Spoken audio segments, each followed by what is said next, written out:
right, back at it again. Shout out to all the wonderful new subscribers and returning friends. Welcome, welcome, welcome. I don't know, can anybody hear me?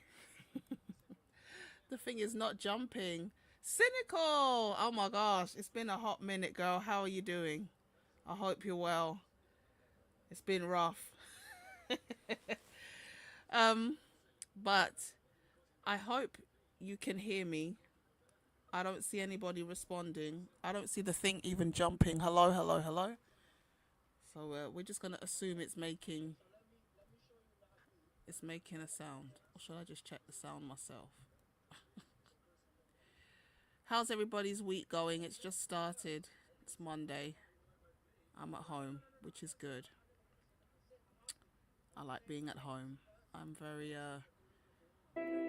much a hermit, and I like being at home all the time.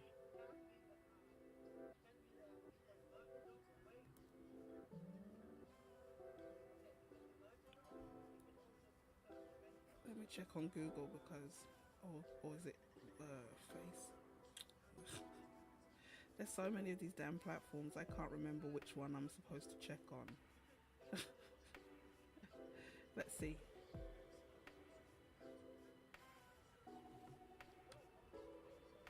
Hello, hello.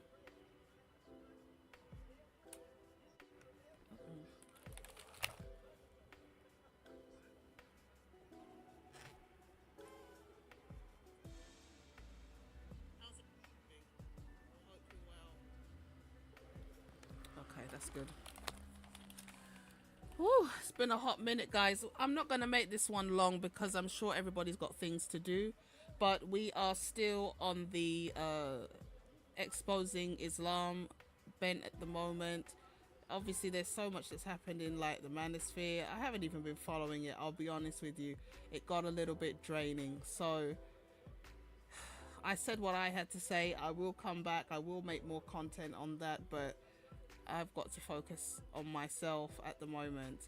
But, this is, in fact, as I said before, this was one of the reasons why I started social media. It was actually not started social media. I'm not the founder of the internet. But I'm the reason why I started a YouTube account, a Facebook account, was actually to debate. I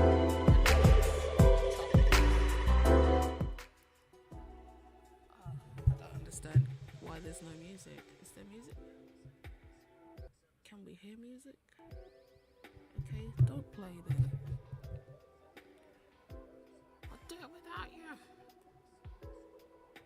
So, this was actually the reason why I started making content. It was to,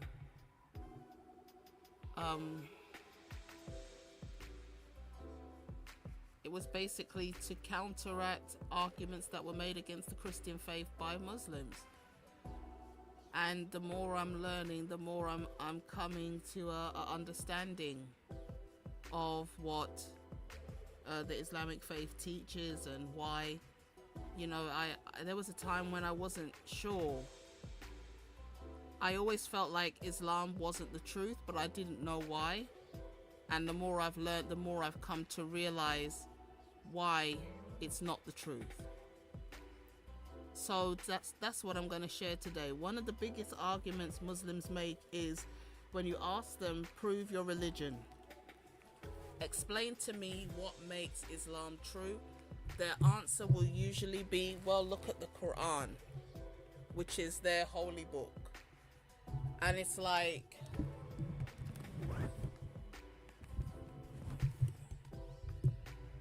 okay, well, what exactly are you telling me about this so-called holy book? What's so spectacular? And they say, oh, the language, the Arabic, the this, the that.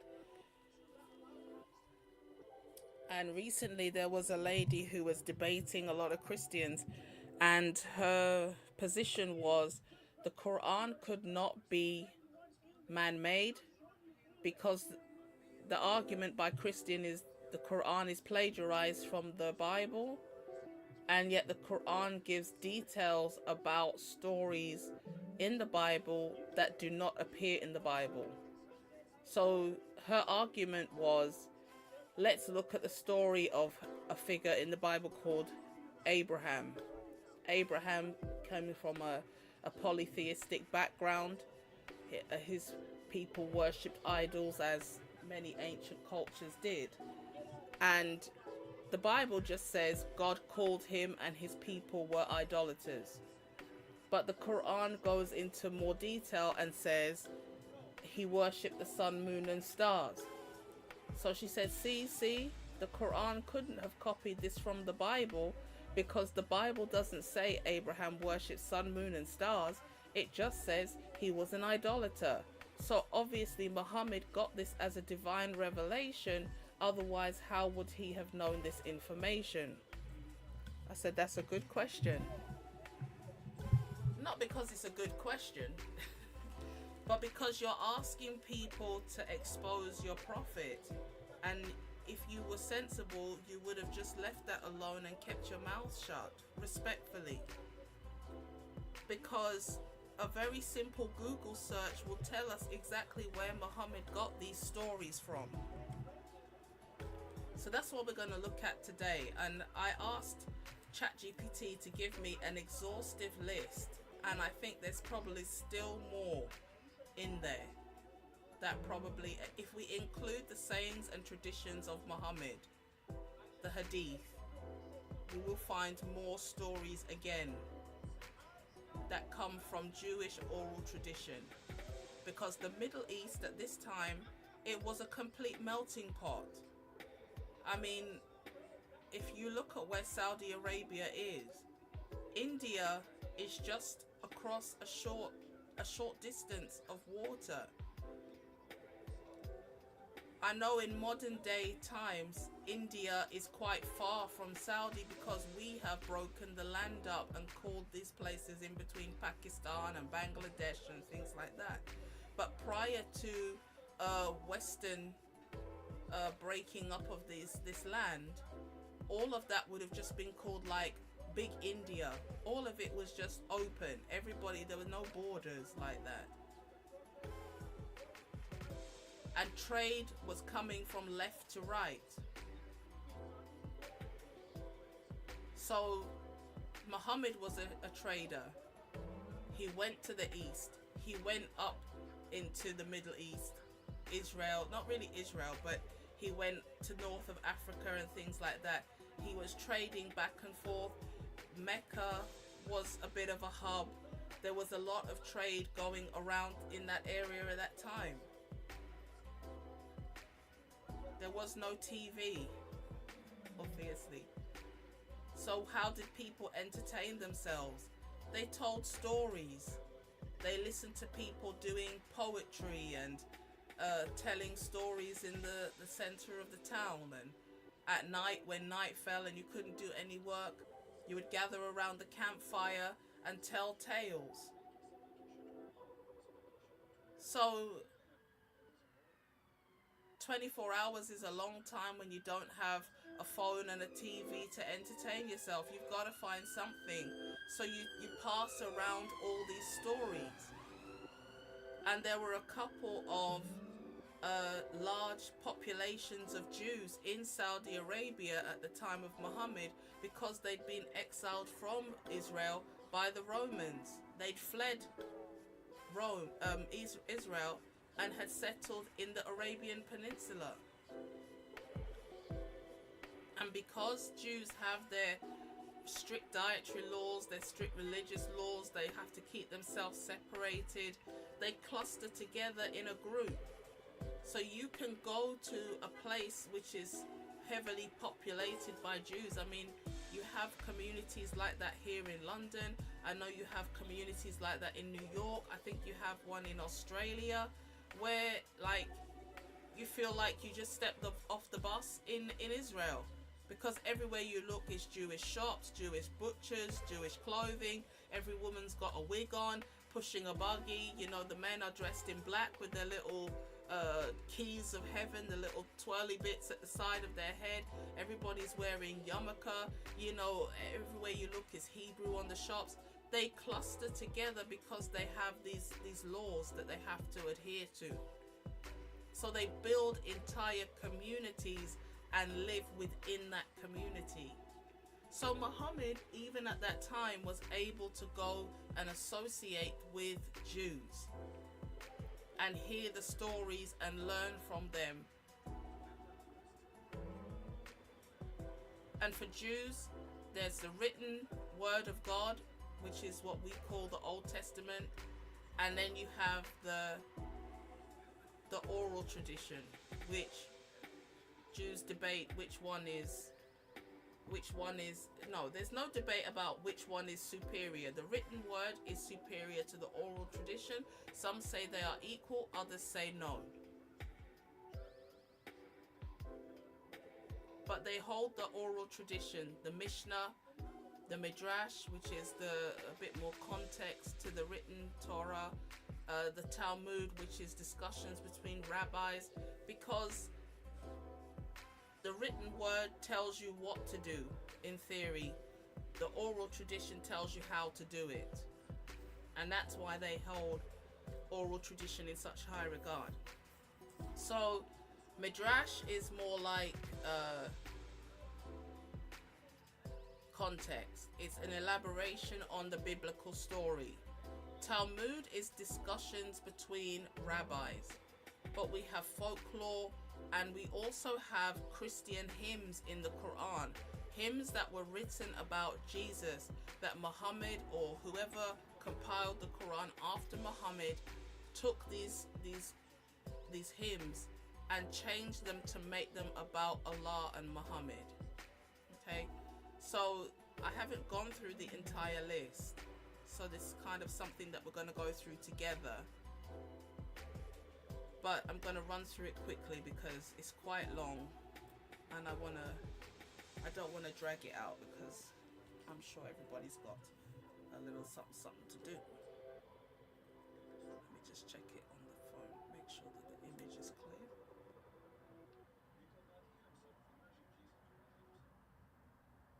I hope everybody had a good weekend.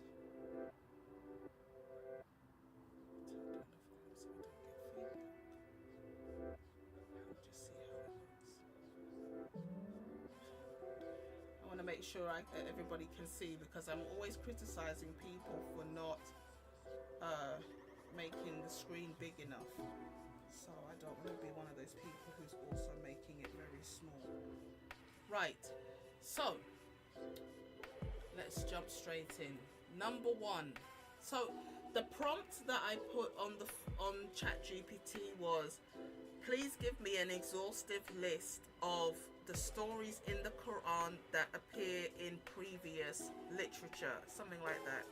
And I listed what I meant, like Midrash, Mishnah, Talmud, folklore, Gnostic Gospels, etc. So this is the list that ChatGPT gave me quite a basic list. So here you can see I said, can you explain each one in a bit more detail? Because when I opened it on the phone, it was a bit more depth, and it actually quoted the Quranic verse and then told you where you find it in the other previous books. I was specific in that I want books that came before the Quran. So we're not talking about books that took things from the Quran and made it into their own. I want things that were prior to the Quran. Midrash, we know, was compiled, like penned into books about 200 years, 300 years before Muhammad. Muhammad was in the 600s, 7th century. And Midrash was compiled, written down, I believe, in about the 3rd century. But the oral traditions existed long before that time.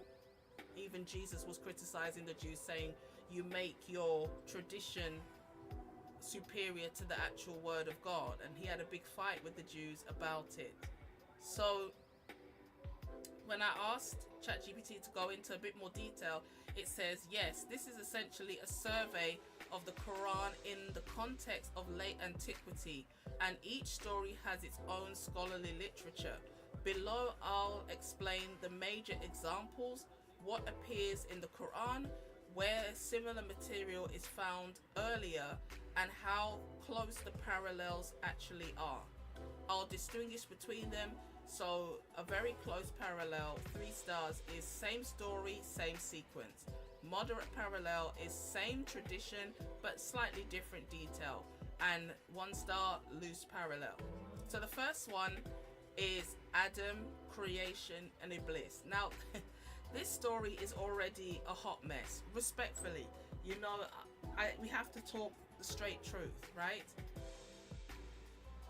If you're saying your God is the creator and the only one worthy of worship, why is your God telling a created being to bow to another created being? It doesn't matter the reason. If bowing is an act of worship, why would you tell Iblis to bow to Adam? The other aspect of this story which is problematic, which they're going to get into, is it says here, the third point, Allah, this is the Quranic version. So in Quran chapter 2, 7, 15, 17, 18, 20 and 38, we see references to this story. Right? The third point says, Allah allegedly orders the angels to bow. Point number 4. Iblis refuses because Adam is made of clay while he is made of fire. Iblis, or Satan, the devil according to the Muslim paradigm, is not an angel. In Islam, there is a separate set of living beings known as jinn. So think about the Disney movie Aladdin. Allah's Deen is actually stories taken from the Quran that took the stories from Jewish tradition, and we're going to get into that at the end. It's further down in the list. I've seen it. That figure that flies on the carpet was Solomon in Jewish tradition. Lord of the Rings is Solomon from Jewish tradition. Solomon, according to Jewish folklore, had rings that he would use to control these mythical beings, and he would send them to build the temple and go and dive for precious stones for him.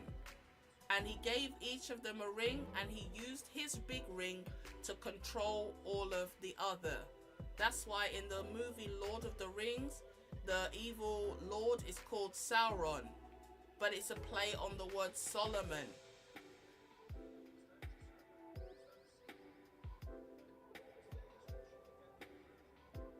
So in the Jewish folklore, these entities that are physical beings, but in the Islamic tradition, they're invisible.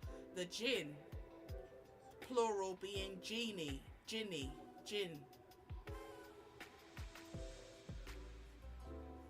Iblis is a jinn. So why is Allah upset with Iblis for not bowing when he never asked Iblis to bow? If Allah said to the angels, bow, why is he upset that the jinn did not bow? That's like being in a room with men and women and saying, could all the men stand up, please? And then getting upset with the women because they remain seated. But you asked only the men to stand, so why are you upset with the women for not standing? They are actually being obedient to the instruction you gave. So this is the kind of contradictory confusion that we see all throughout the Quran, where the stories are clearly cobbled together from different sources and they make no sense anymore. Right?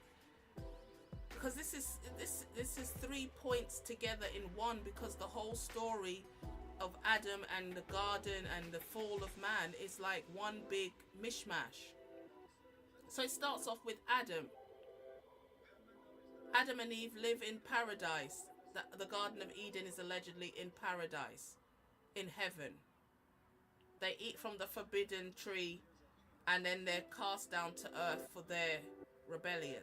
So focusing on the Adam part, it says this story is very close to Genesis.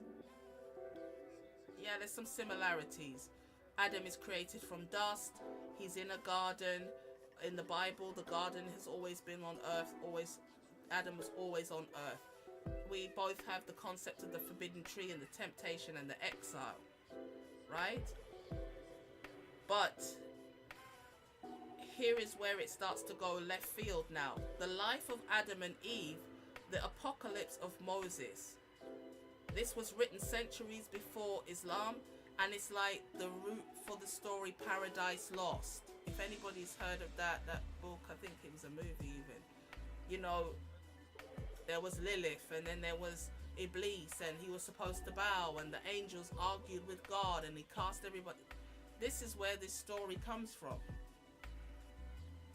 So Satan refuses to honor Adam. So this is the apocryphal book. This is a different book. This is a Jewish mystical book, the life of Adam and Eve. Satan is expelled because he refuses. So this is similar. Then there's another book in the Midrash, Genesis Rabbah. So this is the commentary or the context or the oral tradition regarding the book of Genesis. That's why it's called Genesis Rabbah. The rabbis expanded Adam's story in that Adam was enormous. In the Quran it says that Adam was 60 feet high. The angels debated whether humans should be created. So I don't know if I can find the verse. It says the angels asked Allah, are you going to create man who is going to shed blood? And Allah says, well, I know what you don't know.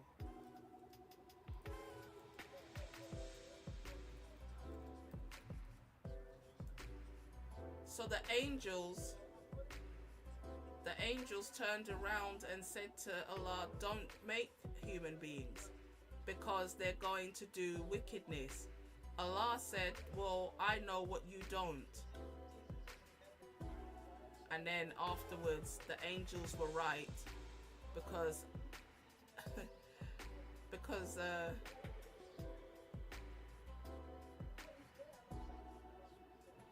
Adam and Eve, well, first Cain killed Abel, then afterwards there was another situation. Well, from the sin of man, the fall of man, right? Behold, thy Lord said to the angels, I will create a vicegerent on earth. I don't know, I can't say that word. They said, wilt thou place therein one who will make mischief therein and shed blood? Whilst we do celebrate thy praises and glorify thy holy name. He said, I know what you know not. This is chapter 2, verse 30 of the Quran. Right? So, Muhammad, Allah allegedly said, I will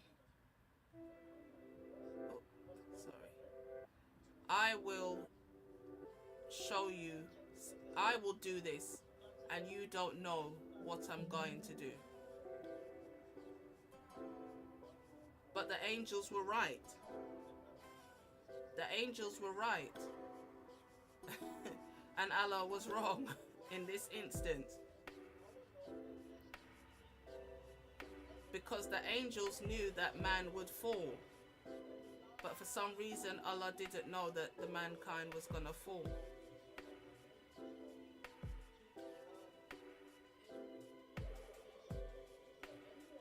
Let's go back. It's just a shame I can't full screen the screen share. So I have to literally close one window, open another, close one window, open another. We'll get there in the end. So you're getting the idea, and I'll just try to skim through them quickly. So Adam possessed extraordinary knowledge. Again, this is exactly like the Quranic story. because apparently to prove to the angels that Adam wasn't going to do mischief, Allah taught Adam all of the names of the animals, then brought Adam before the angels and said, okay, Adam, tell us the names of all the animals. See if you can recite them correctly. And so this is supposed to prove that Allah knows what the angels don't. Again, this is a flawed test. If I have a cat and I name the name Chi-Chi, and I whisper to you, my cat's name is called Chi-Chi, then we go to a next person and I say, okay, I'm all-knowing. Tell me what the name of my cat is. Well, obviously, we both know what the name of the bloody cat is because I told you the name of the cat. A proper test would have been, I come to you and I say to you, see my cat? Give it a name, but don't tell me. Then we go somewhere else, we find another person and we say, I'm going to tell you the name you picked for my cat in secret, in your head, in your heart. And then when I call the name, then you'd say yes or no, you're right. I was thinking of the name Bobby or whatever, you know? That's the real test. He's trying to make the test, but the test doesn't make any sense because Allah is allegedly the one that told Adam the names of the animal. So he brought each one and said, this is called a giraffe, this is called an elephant, this is called a this. And then he took Adam to the angels and then said, Adam, show them what I showed you. Like, what? This doesn't even make any sense. It doesn't prove Allah is all-knowing. If we had decided to call a rhinoceros a giraffe, it would just be called a giraffe. If we had chosen to call a mouse a lion, the mouse that we know would be called a lion. It's not like inherently the animal comes with the name. We gave them these names. We can make up any name we want. The whole situation is madness. And the whole of Islam is literally like this. The more you study it, the more you realize it doesn't make any logical sense. Respectfully. I know I keep saying respectfully, but there's nothing, I just can't. It just doesn't make any sense. And a lot of people are falling for this seductive deception because they're so impressed by the prayers and the bowing and the food and we don't eat this and we don't do that. Yes, but the core of the religion is what your book says. It's not what I say, it's not what you say. It's the book and it's the founder. Because at the end of the day, we weren't there when these things were allegedly occurring. So we can only look back in the past and say, what did the text say and what does the evidence suggest?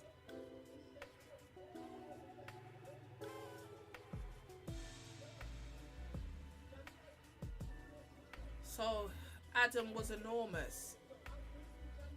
Angels debated about whether humans should be created. I'm not going to really go through a lot of the verses in the Quran because I can't flip back and forth between the screens. It's just too much work. If it was on the phone, it actually would have put the verse there with the text, like with the comparison, but it hasn't done it on the computer for some reason, so that's just how we got in. But you can see the verse, it says it there, Cain and Abel. In the Quran, it's chapter 5, right? After Cain kills Abel, he doesn't know how to bury the body. God sends a raven and the raven starts to scratch the earth, so Cain learns to bury a body. In the Bible, Cain and Abel are like the first sons of Adam and Eve, and Cain is jealous of his brother Abel, who is they're both making offerings to God, and God accepts the younger one, Abel, but doesn't accept Cain. So out of jealousy, in the Bible it says Cain rises up and kills his brother, but it doesn't talk about what Cain did with the body after killing him. But this comes again from the Midrash. Birds teaching burial customs. It's not exactly the same, but it's 2 stars, so it's quite close. Noah. Quran 11, in chapter 11, 23 and 71. I'm not saying this is the whole chapter, because it's Quran is very patchy. You know, it just, one minute it's talking about Noah, then it will be talking about Abraham, then it will mention Jesus, then it gone back to Noah, then it gone to Mary, then it gone to this person, then it gone to the she camel, and then it's gone to the Noon, the whale with the earth on its back. Like, it's literally just every 10 verses the theme seems to just change. And that's because when the Quran was compiled, it wasn't compiled as a single text. When Muhammad died, everybody had bits of Quran that they had memorized. And there was even a debate whether it should be written down and put together in a book. There were wars and things happening, and the people who had memorized the Quran in its entirety were actually dying in battle. So one of the companions said after Muhammad died, let's collect the Quran, otherwise it's going to be lost. And the first leader of the Muslims after Muhammad, Abu Bakr, said, no, why are we going to do something that Muhammad didn't do? And this other companion said to him, if we don't compile it, it's going to be lost, because a lot has gone with Muhammad, and much of it is dying with the Sahaba who are dying in battle. So everybody had, you know, recited what they could remember, and they had bits scribbled on rocks and bone and bits of parchment and paper, and everybody collected it all together. Then they tried to figure out, okay, is this chapter what we now call chapter 1? Because even it wasn't in chapters. They didn't have names. They didn't have numbering. It was just like this, he gave this speech, and this one is like, let's say, I can't even say verses, because the concept of the versing was added later. The Muslims saw how the Jews and the Christians had books that were organized with names, chapters, and even the chapters were broken down into verses. So they copied us and did the same thing. If you find old copies of Qurans, they're just sheets of writing. They didn't even have vowel marks. Semitic languages is all consonant. Hebrew, Aramaic, Arabic, there's no vowel. You understand how to pronounce the vowels by what's called diacritical marks, the little dots and dashes above and below the word. So when you go to the earliest manuscripts of the Quran, even those marks are not on the paper, even those were added later.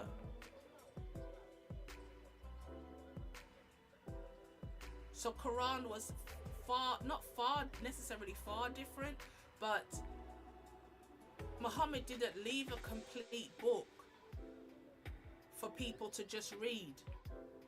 It's evolved over time. And what the Muslims are doing is they're trying to duct tape this religion together to make it into something coherent. But because of the roots, it can't be made coherent. Because you've got aspects of Judaism, aspects of Gnosticism, which is like, not even new, it's a bit new agey. Secret knowledge. The word Gnostic comes from the word gnosis, and gnosis means knowledge. So you ascend and have salvation by acquiring more secret knowledge. This is not Judaism. This is certainly not Christianity. I mean, it's just a melting pot. So it says here, one of Noah's sons refuses to board the ark. This is not in the Bible. Unless Noah in real life had 4 sons and one didn't board, all we know is he had 3 and each one had a wife, and there were 8 people on the ark. So Genesis has no unbelieving son, but the Jewish and Syriac traditions contain expanded Noah legends, including unbelieving relatives. Right? Woo! This is the one that the girl You know, this is the one that the girl, I'm not going to call her name. This was the one that made me do this live stream. Because when she started jumping up like she gonna do Bruce Lee on everybody on the mic, this Niqabi apologist, she's becoming quite a star. And she just making big boo-boo everywhere she goes. Because I've said for a long time, and it's not my concept, this is not something that I discovered. This is something that I heard and I saw bits here and there. I had to concede that the Quran doesn't plagiarize from the Bible word for word. So I said, okay, maybe Muhammad took a story from the Bible and he just doctored it a little bit to make it seem less like plagiarization. And then I started hearing, oh, this is coming from a Jewish legend, that's coming from a Jewish legend. And it just said, it just stayed with me, how much of this book is actually Jewish legends? Like, how many of these stories are actually Jewish legends? So when we asked this lady apologist, this Muslimah, please prove to us Muhammad is a prophet. Because as I said in previous live streams, we don't care. We don't care how much you say your religion does or doesn't make sense. First, you have to prove Muhammad is a true prophet. That's what matters. If Muhammad is a false prophet, the whole operation falls apart. And Islam is 100% founded upon Muhammad, because he's the only one who got revelation. There's no a quote unquote revelation. He's the only one who allegedly had night journeys and flew on a winged donkey to a mosque that hadn't been built yet. And he's the only one that saw Jibril, and he's the only one that received revelation. And when he claims Jibril, that's their version of Gabriel, is standing right there in the corner of the room. He's the only one that can see Jibril. Respectfully, Muhammad is textbook bipolar. I'm not even trying to be disrespectful. The hadith says from he was a child he used to faint, because obviously at that time they didn't understand mental health. Maybe he had epilepsy and was having some type of seizure. He'd been through a lot of trauma in his young life, with his parents passing away and being shunted from one family member to another. So he reached middle age and he started hallucinating. Because I have no problem with somebody saying, I see something. But if you're a true prophet has to give 100% accurate revelation. And the things Muhammad said is not 100%. And if this book, Quran, is from an all-knowing God, why is he unable to effectively communicate? Why does he need to? Even the argument is, these stories, they have a moral point to them. They're like Aesop's fables. Okay, but Jesus didn't need to take 101 teachings from this and that and this and that. He was able to teach just using even things he saw around him. He didn't need to borrow stories from the occult and from the pagans and false stories to teach a lesson. So the argument that you needed to tell these stories, it doesn't matter if it's not historically accurate, it doesn't matter if it's not historical. You're presenting these stories as if this was something that really happened. So if we can say, oh, these things didn't happen, and I actually asked Google to start telling me, you know, is this story even accurate? Like, and they said basically neither in Judaism or Christianity or Islam, we can't really conclusively say who Abraham was. We can do historical digging and we can find evidence of ancient cultures, and we can say based on what we do know, we can suspect and deduce. But there's no clear cut this or that for either.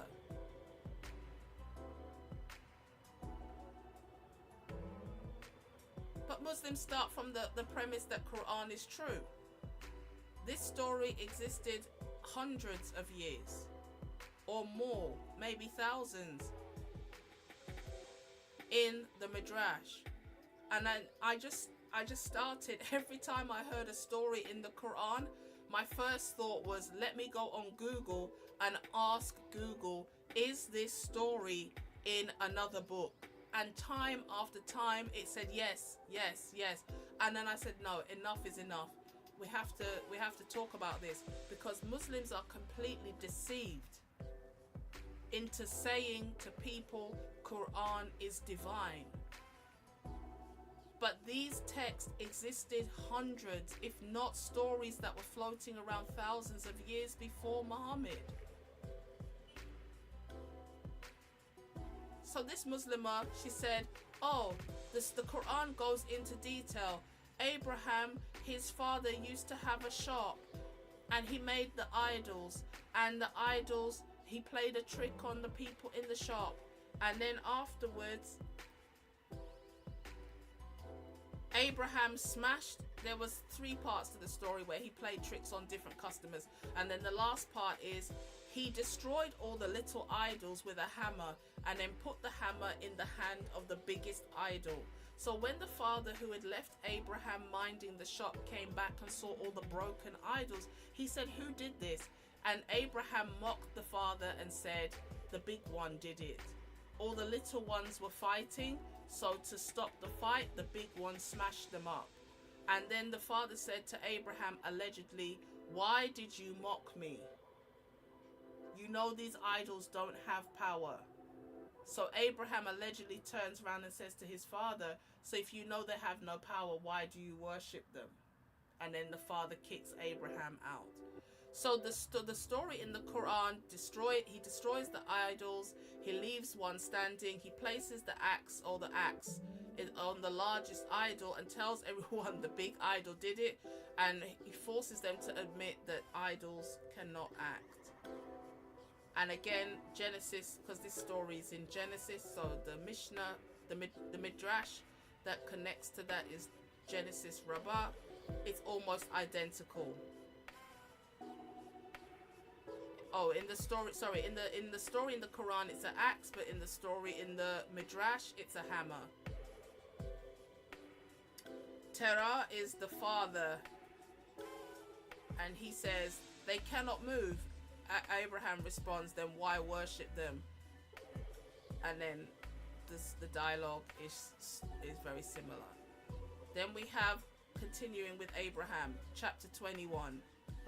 There's no story in the Bible about Abraham being thrown in the fire. So basically in the Quran, or I think it's in the Quran, Abraham is punished for what he done, mocking his father, by being taken to Nimrod. Nimrod throws him into a fiery furnace. This story doesn't appear in the Bible, but it's in the rabbinic tradition. God rescues him like the 3 Hebrew boys, and this is exactly the same in the Quran. So here we go, Abraham and Nimrod, Quran chapter 2. Abraham debates a king. You see, this thing is not even in chronological order. There's no order. The same story, and this is why the Quran is incoherent and a very repetitive book, because Quran chapter 21 is Abraham being thrown into the fire by Nimrod. Quran chapter 2 Abraham is in before the king and he's being thrown in the fire with Nimrod. So what are you trying to say? For 20 chapters, it's just Abraham talking to Nimrod? No, it's not coherent like the Bible. It's choppy. It gone to Abraham, it gone to Moses, it gone to Jesus, it gone to Noah, it gone to Mary, it gone back to Abraham. It up down like a yo-yo. To find the end, the beginning, the middle, and the end of a person's story, you need to cobble together 50 million parts of the Quran just to get one story. I'm not saying in the Bible we don't have stories that don't come to completion. Like, you might have to go to another book to find the person's end. But for the most part, you know who the person is, their parents, where they come from, where they're going. You have a pretty solid picture. But that's another conversation for another day, because the Quran speaks in an assumptive manner. It assumes that the reader already is familiar with the stuff it's saying. This is why it doesn't introduce a character and then says, there once was a man and he had a son, and the son was called da da da da da, and the son grew up in da da da da da. This is how the Bible presents. There's a beginning, a middle, and an end. You know who the person is, you know who their father is. There are entire chapters about lineage. And so begat so and so begat so and so begat. And you're like, why did you feel the need to write this long ass thing? This history of this person's lineage, because you need to understand where this person is coming from and their legitimacy to that tribe. The Quran will start in the middle of the sentence. And remember Moses. Who the hell's Moses? Over and over the Quran says the children of Israel. If you ask a Muslim today who is Israel, he will open his mouth and say, Jacob. Show me in the Quran where it says Israel is a person called Jacob. Because to be a Jew is not a religion. A Jew is an ethnic group. It's an actual biological group, a tribe. Abraham had Isaac, Isaac had Jacob, Jacob had 12 sons, and those 12 sons became the heads of the 12 tribes of Israel that made the nation of Israel. They are biologically a set. So when we say children of Israel, the Bible says Jacob deceived his twin brother Esau and ran for his life because Esau was gunning for the guy. In the middle of the night, while Jacob is on the run, the angel of the Lord appears to him as a man, and they start to fight. Jacob perceived this is the Lord and said, unless you bless me, I won't let you go. I don't even know who's fighting who at this point. It sounds like the angel of the Lord was even trying to leave. And Jacob is grabbing him back and saying, no, I know who you are. You think you're just going to come and wrestle with me and leave me like this? I won't let you go until you bless me. And that's when the angel said, from now on, your name is not going to be Jacob. It's going to be Israel, the one who wrestles with God. And to this day, Jews are wrestling with God. Every minute they're going into idolatry. In the Bible, we see over and over they go into idolatry. They fall into sin and error. They have a bunch of wicked kings. And then the Messiah comes. They crucify him. They reject him. To this day, they're fighting the church. They're still wrestling with God in different ways.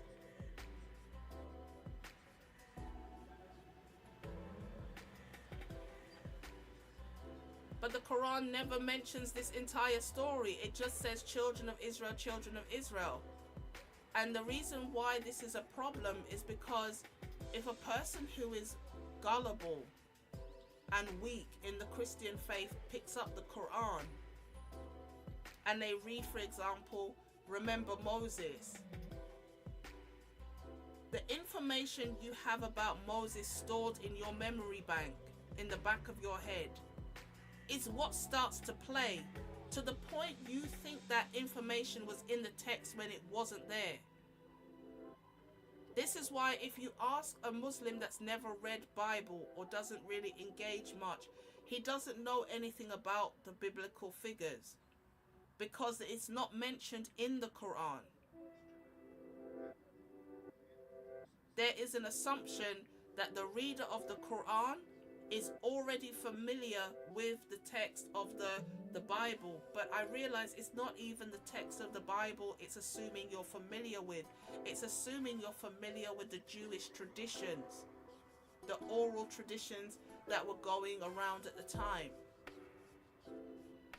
And that makes sense. If everybody is in a melting pot of a community, you've got Jews, you've got Sabians, you've got pagans, you've got Hindus, you've got all these different idolaters, Zoroastrians, Manichaeists, Gnostics. You don't have that many Gnostics, you don't have that many Christians, but there were a few in that region. I don't know if they were close to Muhammad, but there were clusters of so-called Christians, and we know there were Gnostics in that region at the time. The Kaaba, or the Kaabas, not all of them, but some of them were surrounded by idols because there was more than one Kaaba. There was a Kaaba with a red stone, there was a Kaaba with a white stone, and Muhammad had those ones, all the other Kaabas destroyed, and kept the one with the black stone at Mecca. So everybody would be forced to come and do pilgrimage at Mecca because this was a way to get trade and income. During the holy months, people couldn't fight, they would do offering, they would do shopping and things like this, they did different things, and that generated an income. So obviously the other Kaabas were posing a competition, so he had them destroyed, leaving only the one that you see now in Mecca.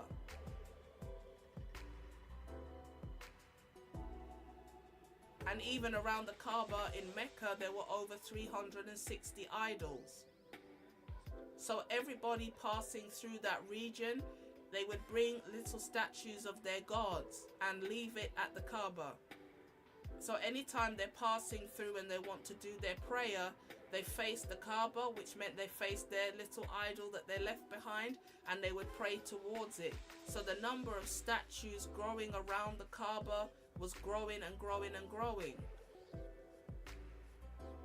And one of them was the moon god La.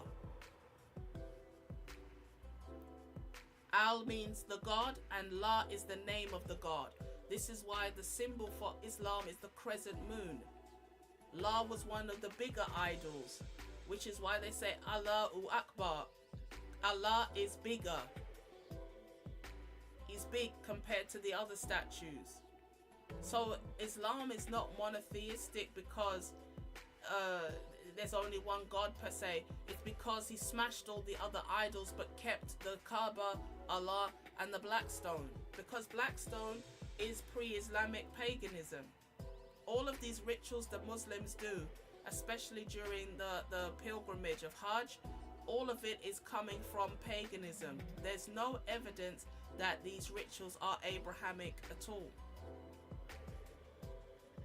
Because even if we research into Ishmael's descendants, you can argue he started off as a monotheist because his father had already, according to the Bible, accepted the call of the true God to come out from his people. But the descendants of Ishmael, from a secular historical standpoint, I checked it on Google, it says, no, the Kedarites and all of these tribes, they were all pagans. So even if I grant you that the Arabs are descendants of Ishmael, which there is no evidence for that, number one, historically we know the descendants of Ishmael were pagans. And number two, even if the Arabs are descendants of Ishmael, it doesn't matter. The covenant was through Isaac. And even the Quran says that. The promised son and the covenant and the line of the prophets is through Isaac, not Ishmael, in both the Bible and the Quran. So even if Muhammad was a descendant of Ishmael, it's not going to help him. So Abraham debates a king. The king claims, I give life and death. Abraham replied, God brings the sun from the east. And the rabbinic literature contains similar philosophical debates between Abraham and Nimrod. It's quite similar. Joseph, chapter 12, most comes directly from Genesis. The emotional speech, the brothers' conversion, expanded psychology, Jacob's blindness from grief, and restored sight. Okay, so the story in Genesis is Quran chapter 12. Maybe I should have brought the one I have so I can read it, because I haven't got the text here. But as we can see, the details from the Midrash. This is the Jewish oral tradition. We see this is where it matches the Quran. Many of these appear in Jewish text storytelling before Islam. Moses.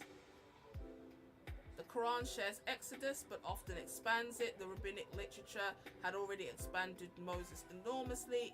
Examples include conversation with Pharaoh, the magician's name, childhood miracles, Moses speaking with God.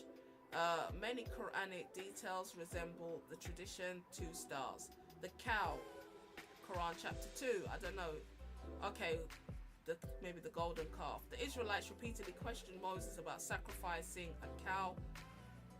I think this one is bringing a man back to life by hitting him with a piece of beef. The Bible, only the ritual of the red heifer, which is a special type of cow used for offering.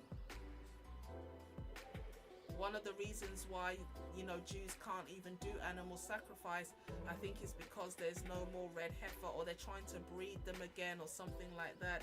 And they're even debating if they're going to rebuild a 3rd temple. We don't know.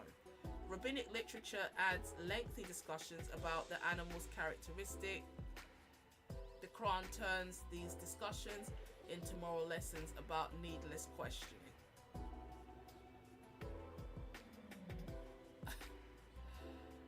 Sabbath breakers become monkeys. So the Muslims say they're not anti-Semitic, and yet it says Jews became pigs and monkeys. Quran chapter 2, chapter 5, chapter 7. In the Bible, there's no such story, but in the rabbinic literature contains divine punishment for Sabbath violation. The monkey transformation appears to be a later interpretive development, not very similar. Okay, so it's not so similar. Moses and Khidr, Quran 18. I don't know this story. Damages a boat, kills a boy, and repairs a wall. Each act later proves wise. Oh, this is like a philosophical story, like where I think Moses was trying to teach something. Like he was trying to, I know the story about killing the boy, and it's like the boy was killed, and then Moses was asked, why did you kill the boy? And Moses answered, like, because he's gonna bring shame on his parents when he's older. And it's like, hold up, you're punishing the boy before he's committed the crime. Like, again, this is the incoherence of Islam. Why would you kill the boy before he's done the crime? So where's this whole your good deeds outweigh your bad deeds and Allah's gonna judge you for what you do? The boy hasn't done anything yet. Now we can say, okay, God knows the future. So are we saying that Allah took the boy to paradise because he killed him before he committed sin? There's a hadith that says no. This is one of the many dilemmas in Islam. There was a situation in the Hadith where a little boy dies, a Muslim boy, and Aisha, Muhammad's favorite wife, the child bride, he will be a bird of paradise. I can't see. Right? So Aisha, Muhammad's favorite wife, the little child bride, turns around and says to Muhammad, this little boy has died before he's committed no sin. Sahih Muslim 2662c. Aisha, the mother of the believers, said to Muhammad, who was called to lead a funeral prayer of a child of the Ansar. So Aisha said, Allah's Messenger, there is happiness for this child who is a bird from the birds of paradise, for it committed no sin, nor has he reached the age when one can commit sin. Muhammad said, Aisha, peradventure, it may be otherwise, because God created for paradise those who are fit for it while they were yet in their father's loins, and he created for hell those who are to go to hell. He created them for hell while they were yet in their father's loins. So in Islam, there is something called predestination. Allah has a pen and a notepad that he writes down your destiny, everything you will do, good or bad, before you are conceived. That is Islamic doctrine. So this poses another dilemma. You may have, if you're in that circle, you're going to hear about the Islamic dilemma. But the entirety of Islam is a dilemma. Because if Allah is the one that makes you sin, why is Allah going to judge you on Judgment Day for the sin he wrote in your destiny for you to do? What is he judging?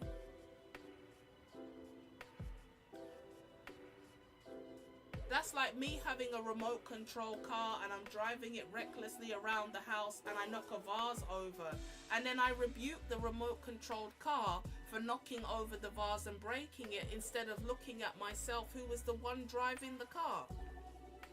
This is madness. And Muslims have the audacity to say that only Islam makes sense.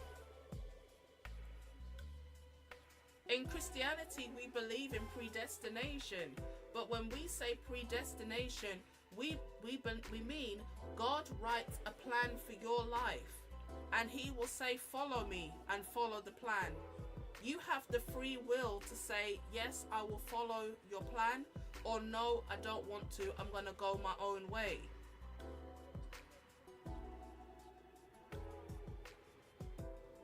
For us, foreknowledge and predestination are two. In fact, in Christianity, there is no predestination the way Muslims understand it.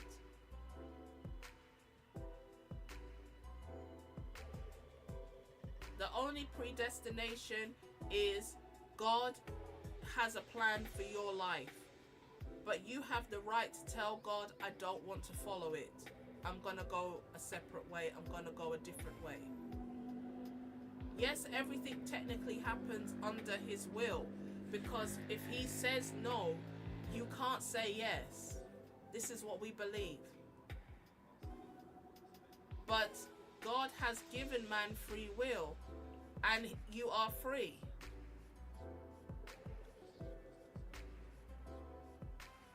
For example, in the biblical story of Cain and Abel, when Cain started to become jealous and angry at his brother, the Lord came to Cain and said, Cain, sin lies at the door. If you do well, will I not accept what you also bring? This was God giving Cain the opportunity to get his stuff together. He said, Cain, I see what you have in your heart. I see what you're planning to do. Don't do it. If you do the right thing and bring the right sacrifice, I will also accept what you bring.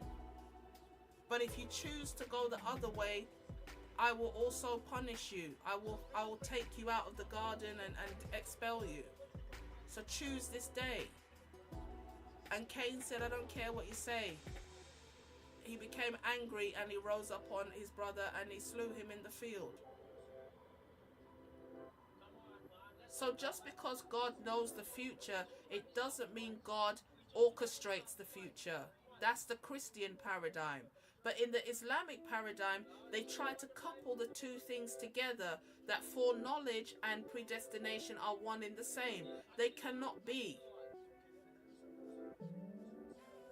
But there are texts that say one of the first things that Allah did was created the pen.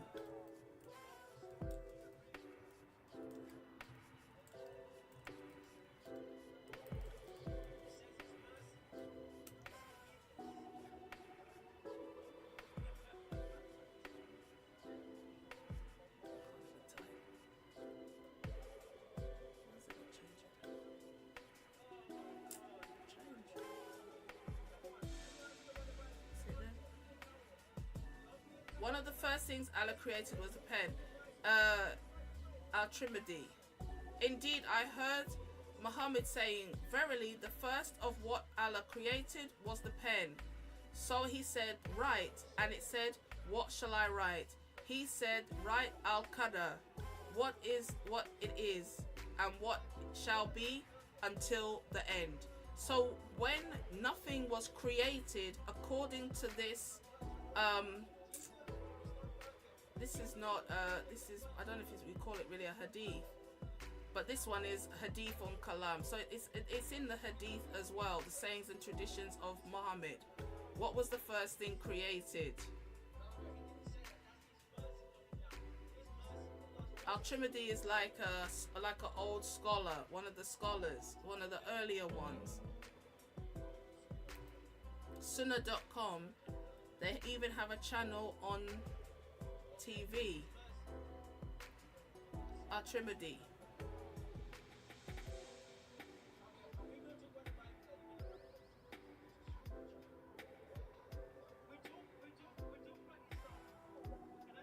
The people of Al-Basra speak about Al-Qadar.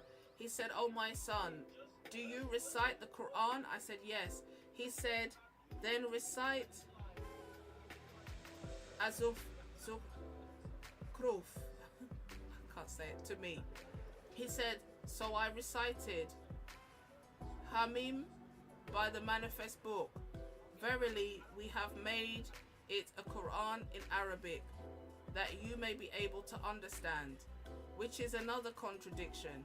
Most Muslims cannot speak Arabic, and they cannot speak the Arabic of the Quran in the same way a lot of people cannot read the King James version of the Bible with the thous and the hithertos and the lest and all these old words we don't use no more.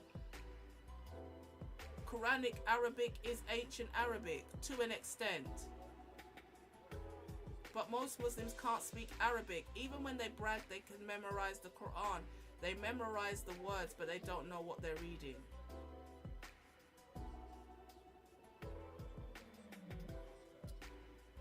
And verily it is in the mother of book with us, indeed exalted, full of wisdom. Then he said, do you know what mother of books is?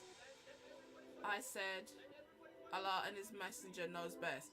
So they say, oh, we're monotheistic, but every time you have to say Allah and his messenger. So you're associating the name of Muhammad with your God. He said it is a book that Allah wrote before he created even the heavens, before he created the earth.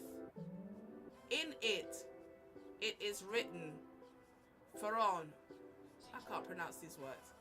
is among the inhabitants of the fire, and in it is perish the two hands of Abu Lahab, and perish he. I think this was a man that's the uncle or something of Muhammad, and he cursed him. I'm not sure. There was a man like that in the Quran. So when you see Muslims insulting and cursing people, they get it from their prophet, they get it from their God. I'm trying to find the bit about the pen. If you die upon other than this, you shall enter the fire. Indeed, I heard the messenger of Allah say, verily, the first of what Allah created was the pen. So he said, write. It said, what shall I write? He said, write al-qadar. What it is, what shall be until the end.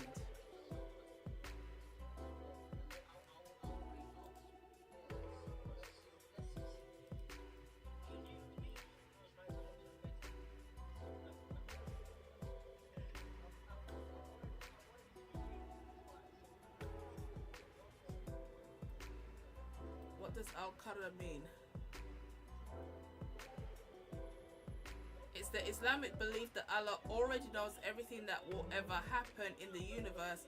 It is the concept that Allah knows everything and has already decided everything that will happen. See that bit? He doesn't just know everything. He has already decided. So why is Allah punishing people for sin if He Himself is the one that wrote what sin you would commit?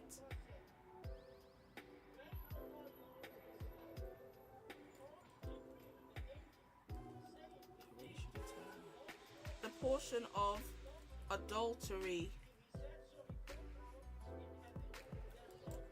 you must commit. This is another hadith, saying a tradition of Muhammad. Sorry, well, it is Muhammad, because this is clearly a man-made book.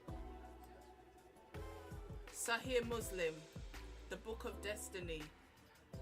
Sahih Muslim 2657b. What does it say? Abu Huraira reported Muhammad saying, verily Allah has fixed the very portion of adultery, sin, fornication, cheating, sexual sin, which a man will indulge in, and which he of necessity must commit. It doesn't matter as a Muslim how much you say you want to live holy for Allah. If Allah has written in your destiny you will sleep with 50,000 men, you will not stop sleeping till you get to the 50,000. Because in Islamic doctrine, that's what Allah wrote for you before you were conceived. The adultery of the eye, the lustful look, the adultery of the tongue, which is licentious speech, the heart that desires and yearns, and the parts that may not be put into effect. The parts that may or may not be put into effect. So running to, going to, watching the corn and all this nonsense. Allah has already decreed what you will do.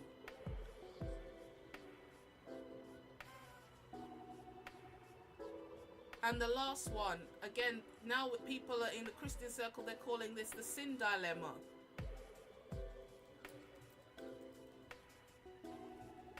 Adam and Moses fight about being expelled from heaven. I don't know. From paradise. Right? So this is another hadith. Again, talking about the concept of predestination. Moses apparently in the Islamic paradigm says to Adam, you are Adam, whose mistake expelled you from paradise. And in the hadith it says us as well. And Adam said to him, you are Moses, whom Allah selected as his messenger and the one he spoke to face to face. Why do you blame me for the thing which had already been written in my fate before my creation? And when you read the hadith, it says, and Adam confuted Moses, meaning Adam silenced Moses because what he said, it says here overpowered, but that's not the other one I read. Again, excuse me, Sahih Bukhari 3409, narrated by Abu Huraira. Again, this is sunnah.com. They have the channel on like Islam is an Islamic TV channel that runs this website. So that I don't want to hear anybody saying this is a Christian website. Sunnah.com. You have the reference. Sahih al-Bukhari 3409. Narrated Abu Huraira. If you're Muslim, you're supposed to have your book in your house. So you go and get Abu Huraira's book, or you go and get Sahih al-Bukhari, and you open it to this hadith and you read. Narrated Abu Huraira. Allah's messenger said, he's relaying the story, allegedly, Adam and Moses argued with each other. Must be in paradise because they're both gone and they didn't live at the same time. But anyway, we digress because historical accuracy was never something that the Quran was really that bothered about. Moses said to Adam, you are Adam, whose mistake expelled you from paradise. Adam said to him, you are Moses, who Allah selected as his messenger and as the one whom he spoke directly. Yet you blame me for a thing which had already been written in my fate before my creation. Allah's messenger said twice, so Adam overpowered Moses, so Adam overpowered Moses. Why? Because Moses said, thanks Adam, you did a great job in the garden.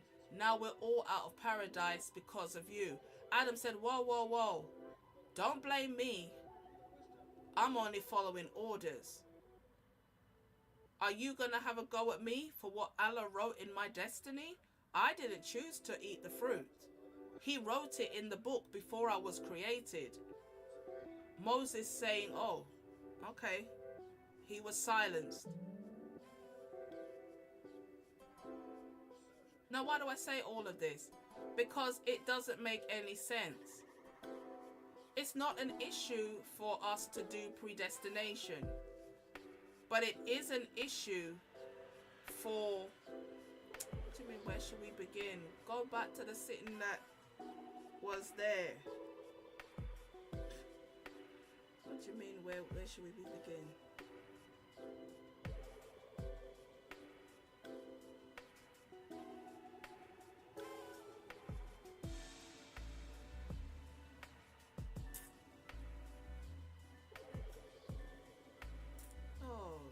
Something gone. I've got to ask it again. I wonder if it will let me because I'm using the free chat GPT.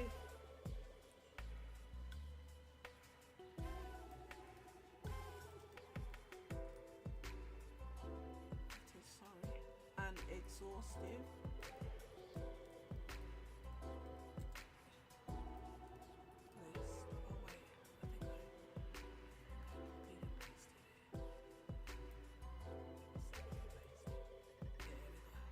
That was the prompt that I put in earlier. Give me an exhaustive list of the stories in the Quran that appear in other previous books like the Midrash, Mishnah, Talmud, Gnostic Gospels, and folklore. Hopefully it will bring back the same list because we were going through quite nicely. So how far we got now? Angels, Joseph, Nimrod and Moses and Solomon. The stories of Solomon are all absent from the Bible. But, oh yeah, sorry.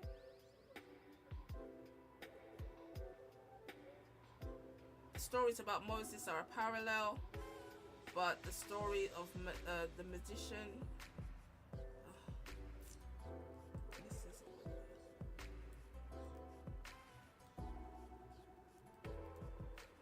Usually I'm rude to ChatGPT, but I need to be nice to him today because I really need his help. sometimes ChatGPT is very politically correct. He doesn't want to. He doesn't want to do. What are you doing? I'm not listening. Angels bowing. Cain and Abel. We got there. We passed this one. Abraham and the fire. The birds resurrected. Genesis Rabbah is also a story in the Talmud. It's not identical. Joseph, we just got there. The story is mostly from Genesis. Woman's hands bleeding. Jewish Midrash. Potiphar's wife. You know, this is the officer that tried to seduce Joseph in the Bible. She said, "Lay with me." And Joseph said, "How can I betray my master?"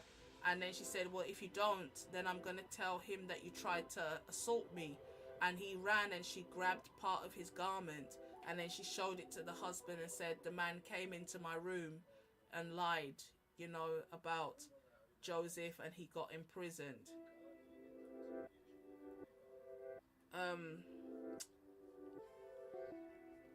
This is not as neat as the one that was here before. Moses, this is one of the richest areas. So I haven't even read this. Baby Moses refuses the nurses. It's in the Quran. Again, Moses is mostly in Exodus. So now we're in the Midrash, Exodus Rabbah. Moses burns Pharaoh's beard. Again, a story that's not in the Bible, but it's in the rabbinic literature.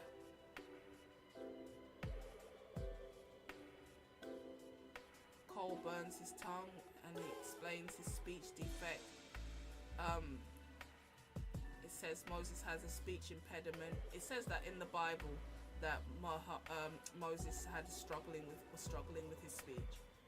His stammer. We believe he had a stammer.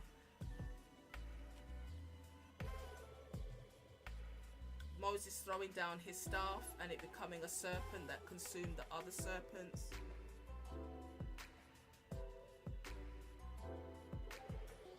The magicians becoming followers, I guess, of the one true God. Again, it's not recorded in the Bible, but it's in the Jewish tradition and the Quran. The cow murder story, there's no biblical equivalent, but there's something in the Talmud. Could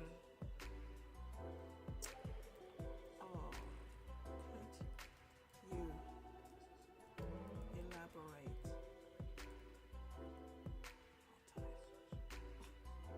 It's partly because I can't see. I don't want to turn on the big lights. Poor nose. That helps. Could you elaborate?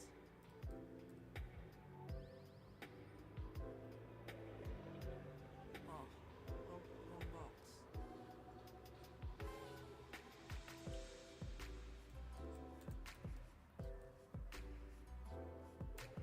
Because he's... Oh, whatever. You're too stingy. Ah! No!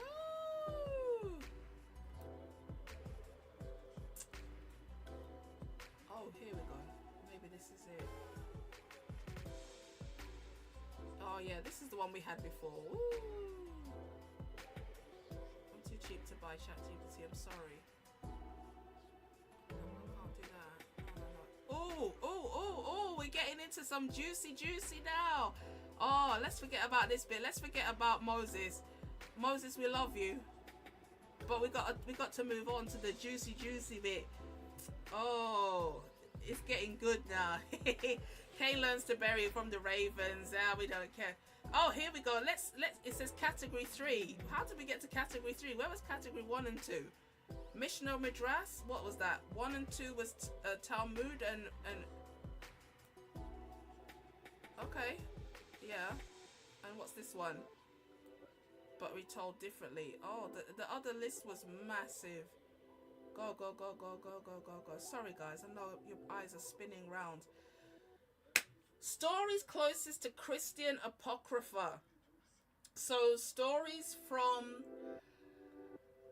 apocryphal writing like the Book of Enoch, the Book of Jubilees, books that were known to be Jewish tradition prior to Christ, but they were not considered divine revelation. That's why, for example, they talk a lot about the Ethiopian Bible. Some Bibles have more than the 66 books because they contain apocryphal writings. But because those books were not considered divine, we didn't, in the Protestant Bible, we don't have those books. You can get them. I've got a book of Apocrypha. The only book that wasn't in there was the Book of Enoch, which again you can buy if you want the physical copy, or you can just read it online if you're really that bothered. But it's not considered divine. Yes, there were quotes in the Bible of the Book of Enoch, but the entire book was not considered divine. That's why it's not in the Bible. So we have Christian Apocrypha after Jesus, because remember, between Jesus and Muhammad there is 600 years. So as soon as Christ came, there were many Gnostic groups that came up, and they started creating stories about the life of Jesus, because between the age of like 12 and 30 it doesn't record anything in the gospel accounts. So the Gnostics wanted to fill in those gaps, and they started creating all kind of stories and folklore. They also started creating different ideologies kind of in the name of Christianity that were considered heresies. And so we have many Gnostic heresies. The word Gnostic means to know, gnosis. So you didn't get salvation through faith in Christ. You got salvation through acquiring more and more secret knowledge.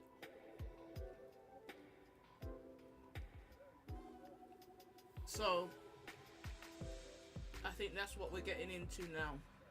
New Testament says nothing about Mary's childhood. Nothing. But the Proto-Evangelium of James, which is from the 2nd century, so like 500 years before Muhammad, has a story. Sorry, I'm eating chocolate with nuts. Mary is dedicated to God. She grows up inside the temple, and Zechariah becomes her guardian. She receives miraculous food, and the priest casts lots. The Quran has every one of these elements. Jesus creates the bird from clay. I know which one this comes from. Infancy Gospel of Thomas. This was one of the first things I ever learned, was plagiarized in the Quran. Years and years ago, when I first started debating with Muslims and going back and forth, when I heard that there was a Gnostic Gospel and this story comes out of that book, I was like, oh, hold up. Because, as I said, there was even a time I considered becoming a Muslim years and years ago. And I thought maybe these stories were just left out of the Quran. There's always this narrative going around that the Bible's been changed. So I thought, okay, maybe this is one of the changed bits. This originally was in the Bible and they took it out. It's only years later I came to understand that these are fake stories that were added. They weren't even added to the Bible. They were completely separate books created hundreds of years after Jesus, which is one of the reasons why they were rejected, because they were not based on eyewitness testimony. Okay? They're just too far from the event to be taken seriously. So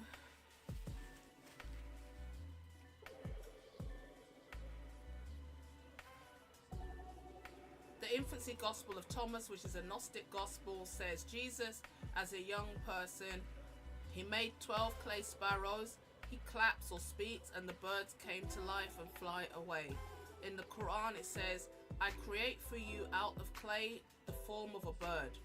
Then I breathe into it and it becomes a bird. This is one of the closest narratives parallels in the entire Quran. Jesus speaks in the cradle. It's not found in any of the traditional canonical Gospels, but it appears in later infancy tradition, and the Quran gives Jesus a speech defending Mary while she's an infant. So we know from the Talmud that they used to slander Mary.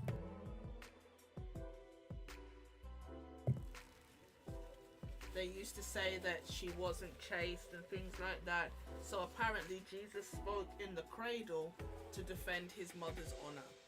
This one is a banger.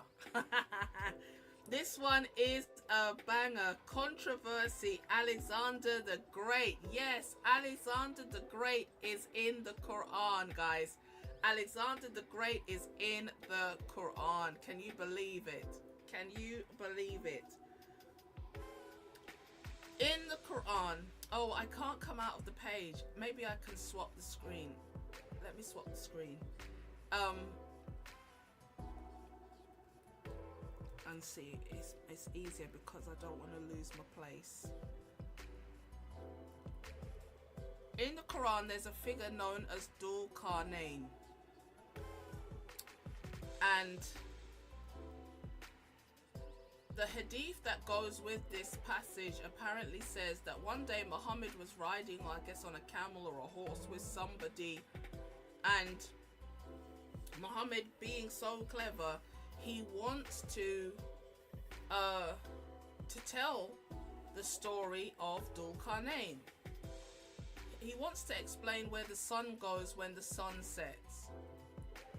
And so he asked his companion, do you know where the sun goes when the sun sets? And as usual, the guy says, Allah and his messenger knows best.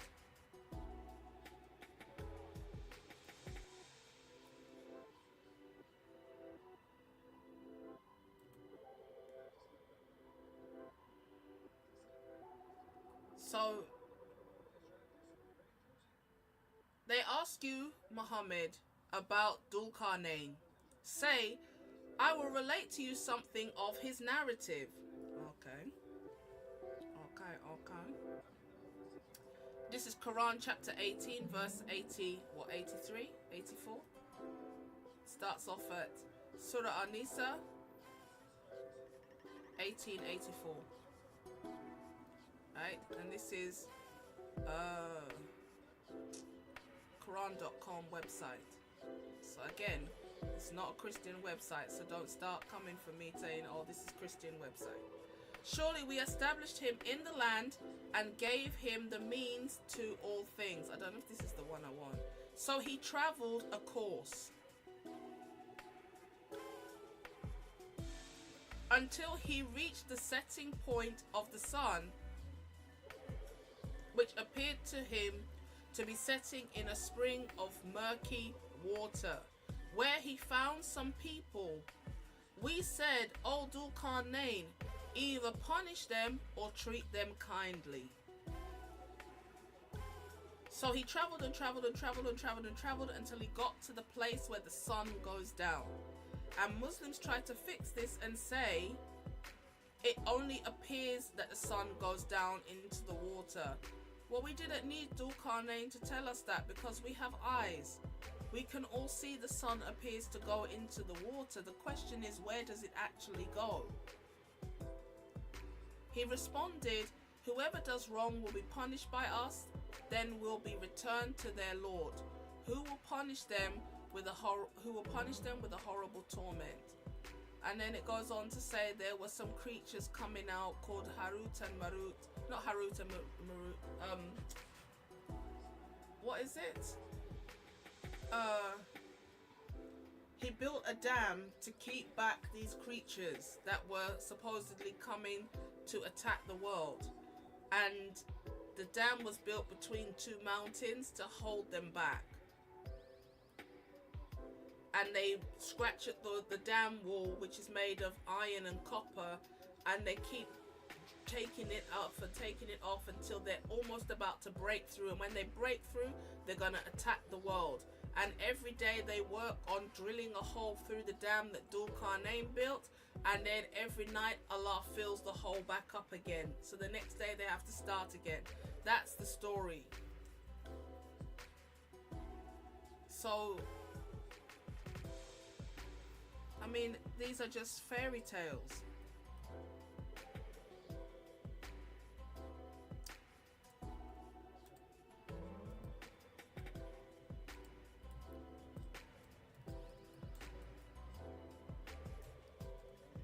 Sunsets in warm, muddy water. Let me see if I can find this, the more comprehensive. Oh, here we go. I was sitting behind the messenger who was riding a donkey while the sun was setting. He asked, "Do you know where it sets?" I replied, "Allah and his apostle know best." He said it sets in a spring of warm water. Sunan Abi Dawood, and if you read the whole story, it talks about the sun goes down into the hot water, and that's how it gathers its heat. Then it comes back up, and it travels across the sky from one side to the other, and then on Judgment Day it's going to travel from the one side. Instead of going from east to west, one day it's going to go from west to east or something like that. Every day it prostrates under the throne of Allah, then it asks for permission to rise again. This is what the Islamic books teach. This is coming from a so-called prophet who knows everything from God. They're getting their revelation from God. This is why we have to look at these things. When you ask a Muslim what makes Islam true, the first thing and the only thing he will say is the Quran. But when we look at the Quran is not a historical, reliable book. So why does it say here Dhul Qarnayn, Alexander the Great? Because in another commentary it says Dhul Qarnayn built the city of Alexandria. This is one of the descriptions.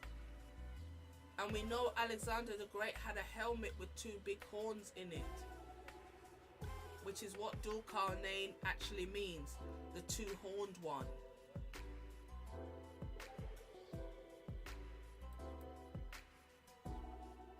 So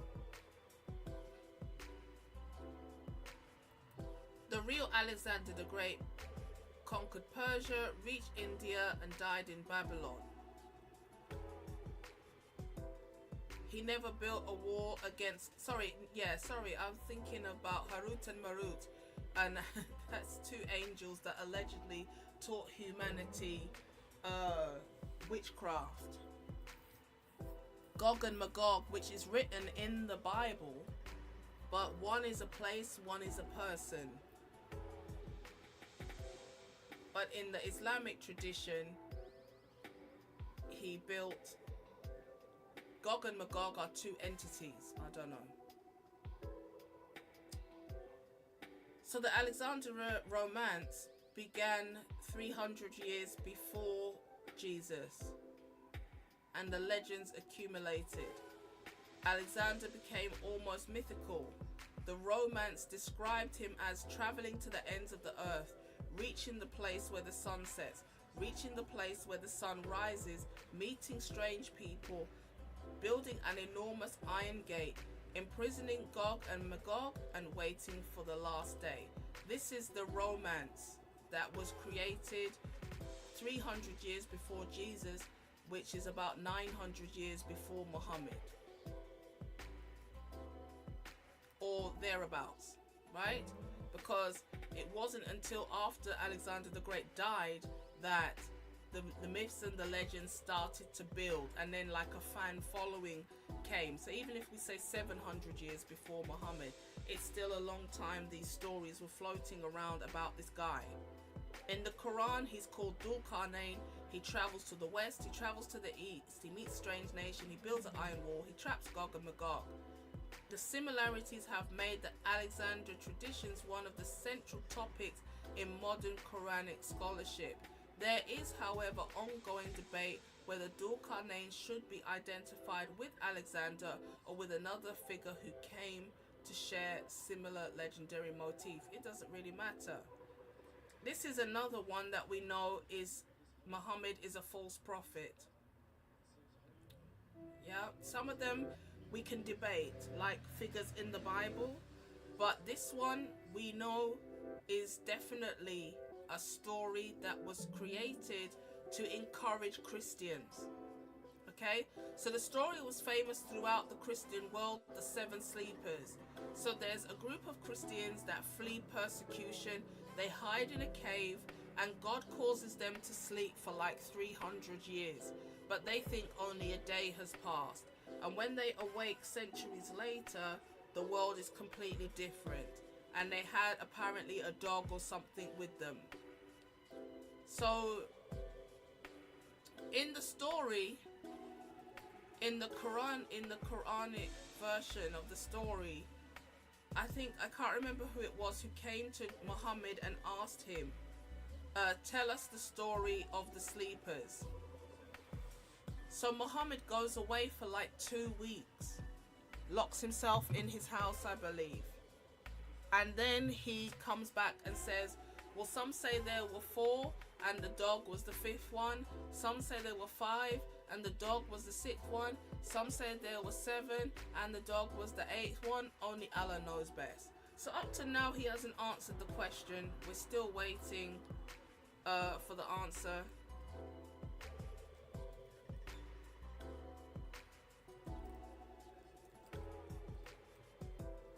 Muhammad asked about the story of the sleepers.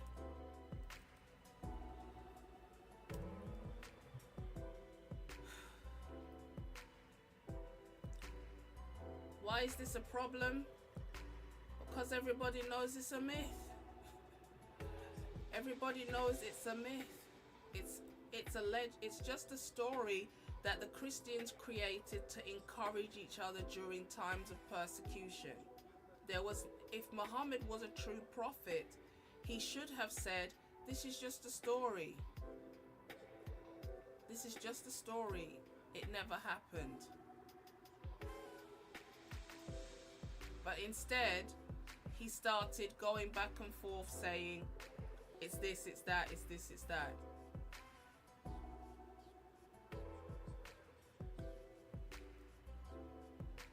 Let me see.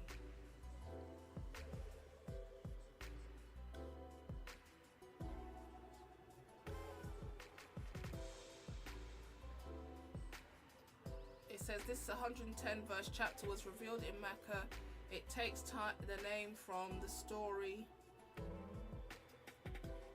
of the young sleepers in the cave, verses 9 to 26. I don't know if it's actually going to tell us.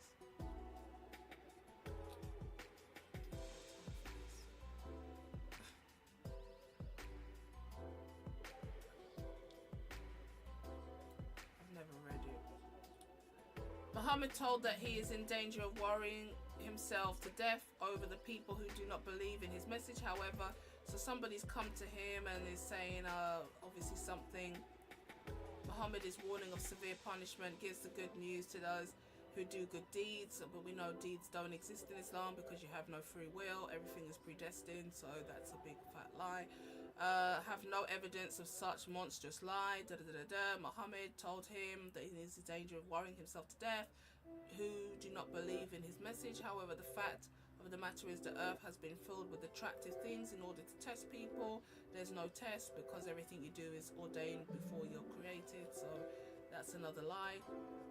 And in the end, everything will be reduced to dust, so I don't know. He said, and then here we go. Do you think that the story about the sleepers in the cave is a wonder? Like, we were just talking about, don't worry yourself about people who reject the message.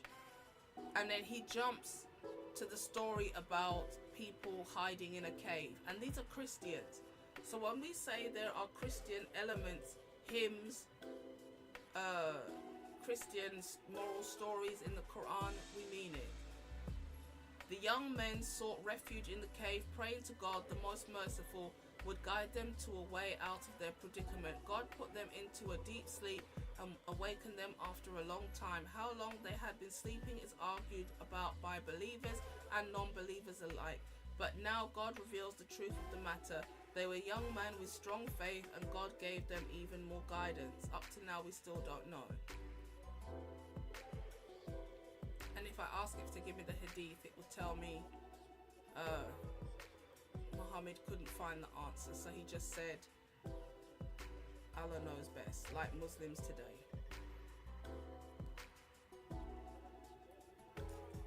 The Quran recounts the story with many of these same core elements, while deliberately leaving some details open, saying that people disputed aspects of the account.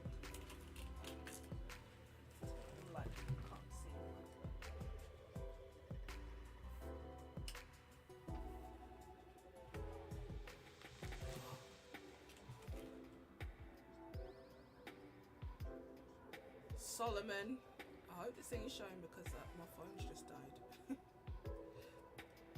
So this is what I was saying to you about Solomon. I'm rubbing my hand together like Birdman, baby.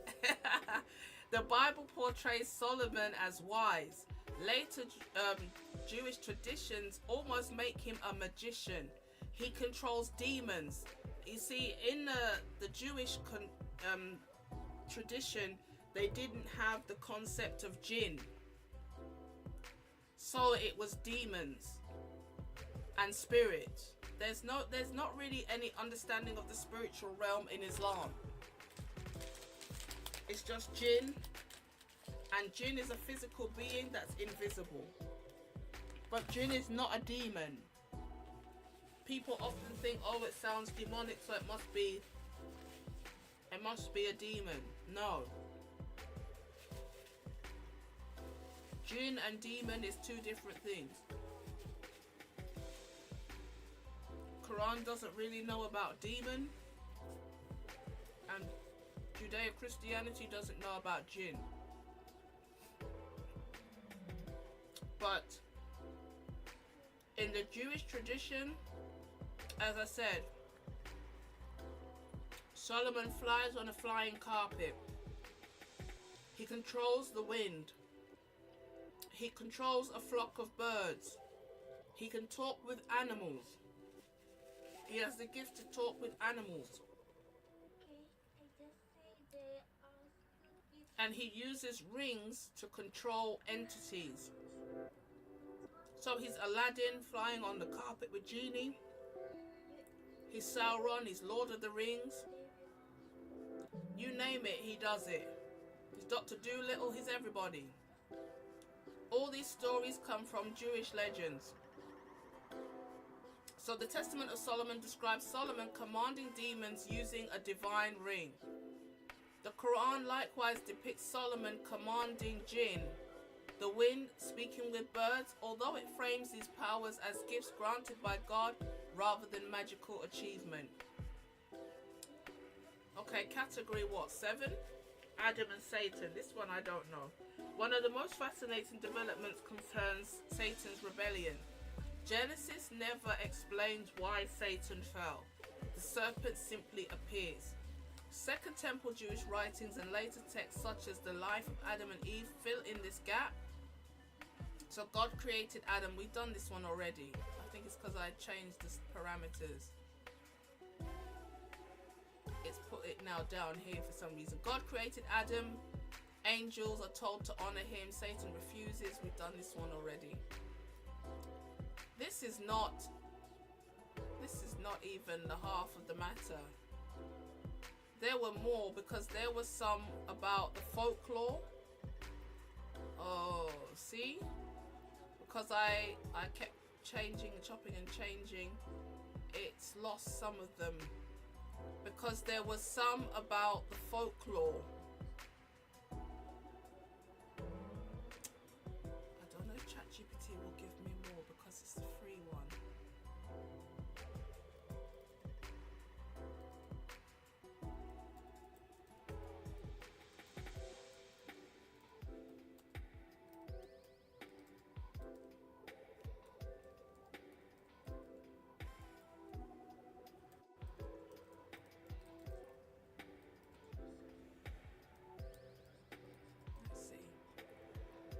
do it. It might say, bye. Yeah, go on ChatGPT.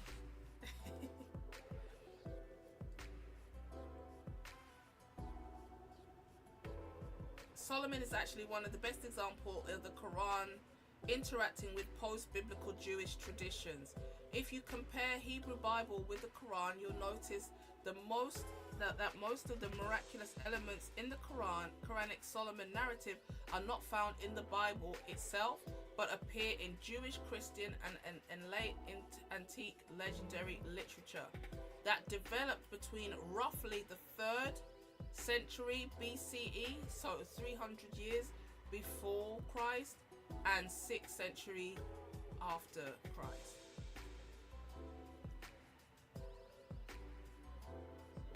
So these guys have written extensive parallels, but we're just going to go through a few because that's probably all they're going to give us. In the Bible, he's a king of Israel. He builds the first temple. He's exceptionally wise. He's wealthy. He's the author of Proverbs. He's a judge and he's a diplomat. His miracles are actually quite limited in the Bible. He's never seen as controlling demons, speaking to animals, commanding the wind, controlling jinns, or having birds, or talking with ants, or building an empire of supernatural beings.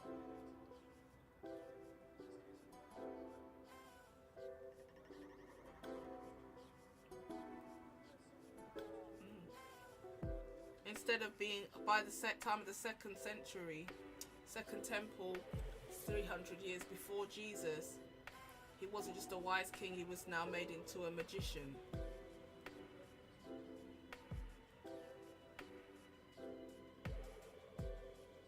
None of this appears in the Book of Kings.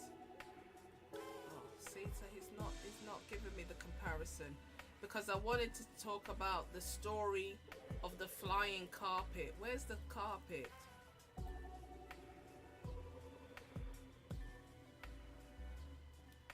In the Quran it says, among the jinn were those who worked for him by permission of the Lord. So this is saying Solomon controlled the jinn with the rings. Solomon controls demons. It's not in the Bible, but it's in the Talmud, the Testament. It's not in the New Testament, but that's probably a testament of Solomon or some other book. It's in the Midrash, which we know is tradition, and it's in the Quran. Solomon speaks with animals. In the Quran it says Solomon inherited David. He was taught the language of the birds, but then he can hear the ants talking, and I don't know about he smiles and thanks God, but there's a story in the Quran where he allegedly can hear ants talking. It comes from the Targum Shannai. One important parallel in the Targum Shannai to Esther. This is obviously like a book that complements Esther.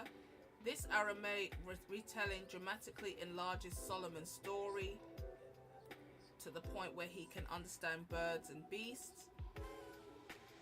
The hoopoe bird, which is a bird that's looking for women with no hair on their legs or something. One of the most famous Quranic stories, the hoopoe bird disappears. Solomon threatened punishment, and the bird reappears with news. I think the bird is looking for women with no hair on their legs. This story does not appear in the Bible, but in the Targum Shannai it says the hoopoe is Solomon's scout. The bird searches the world and discovers the Queen of Sheba and reports back to her, and the similarities are very striking. And the last one, it says the Queen of Sheba, the king. We know in the Book of Kings, the Queen of Sheba comes to visit Solomon and she asks him some very difficult questions. She praises him and leaves. But in the Jewish legends, she offers him some big riddles and magical tricks, and he does, I guess he does the magical tricks, and then he does some. There's a story that appears in the Quran where she goes to visit Solomon and the floor is made of glass, and then because she thinks it's water, she doesn't want to get the bottom of her dress wet, so she raises up her dress and shows her legs. That's in the tradition, and that story is also in the Quran, the glass floor.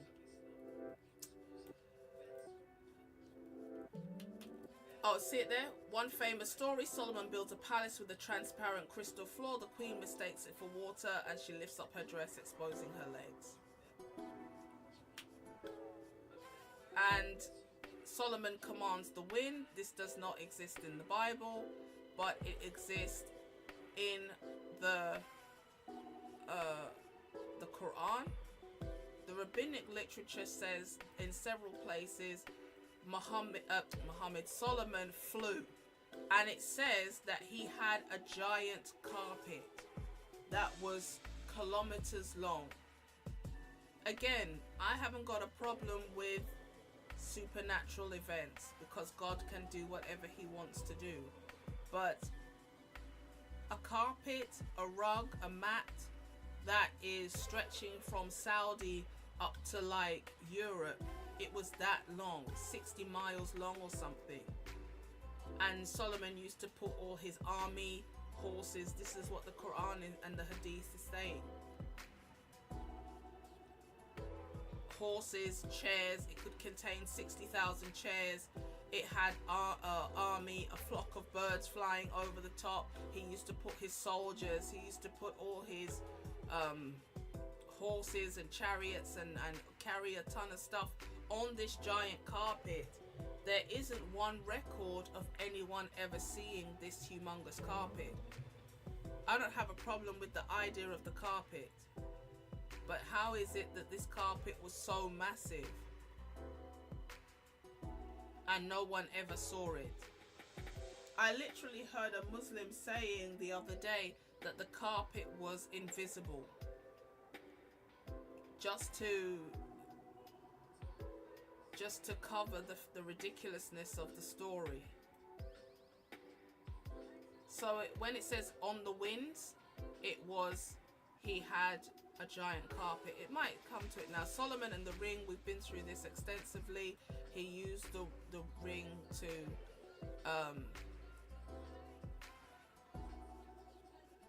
and we tested Solomon and placed upon his throne a body. Classical Muslims commentators often connected it with the Jewish legend about Solomon losing his ring and his kingdom, though the Quran itself does not explain the episode. And then in the Quran it says that Solomon died standing up, and no one knew he was dead for a year. He was leaning on a staff when he died, and termites started to eat the end of the stick, and that's when his dead body fell over, and then the jinns were the one that realized he was dead after a year, a whole year of standing there dead. Again, this is crazy work.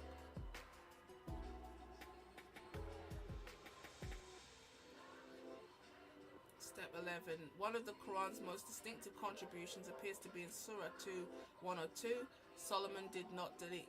Remember, we were just in Surah 2. We were just in chapter 2 talking about Moses. So how we gone from Moses to Solomon? How we gone from Moses to Solomon in the same chapter? This is what I mean about the incoherence of the Quran. In one chapter, you're just jumping left to right, left to right. It's just chaka chaka. Bits here, bits there, piece, piece, piece, piece. It's not a coherent story. It's not even if the chapters are correct in their structure, they're not even in the order they were revealed. So the summary is very clear. Oh, this is just about Solomon. This is not all of the other bits. And if we include the hadith, we will probably find even more stories. So I had to do this one. I know it's not so interesting for a lot of people, but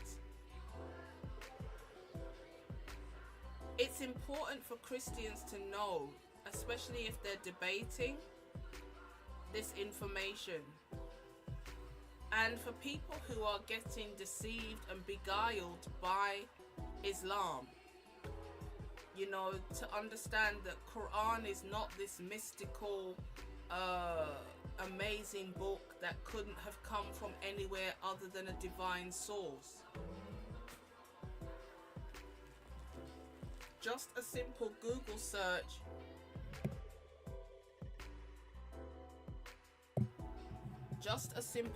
search will tell you that the Quran is not divine.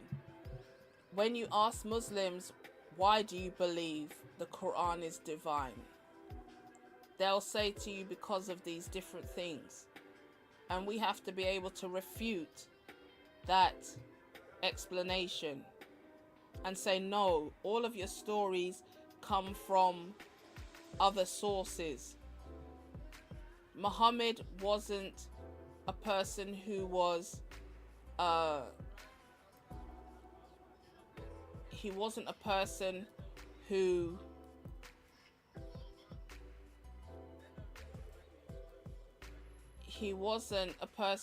was receiving divine revelation. He lived in a time where a false prophet that I believe called Mani from 216 AD to 274 he was apparently Iranian. And if we look at the parallels, Mani was very educated, he was very skillful with writing, he was very skillful when it came to art and literature. And Mani used to go from place to place utilizing different, like whatever was popular in a particular place, he would jump on that and incorporate it into his religion. So he incorporated Judaism, Christianity, Hinduism, and Zoroastrianism. But he was a highly educated person who constructed a religion that spread far and wide. So by the time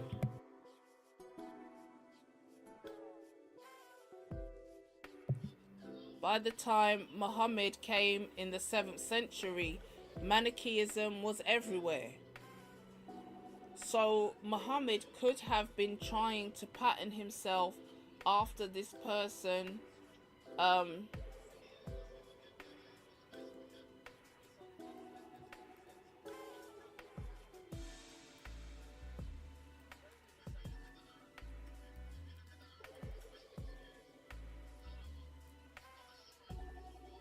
if we do a parallel between Manichaeism and Islam, I don't know if there's any images that are available. There's images of Manichaeism. I smell something burning. Who's burning something? I don't have anything on the stove, so I'm not burning nothing.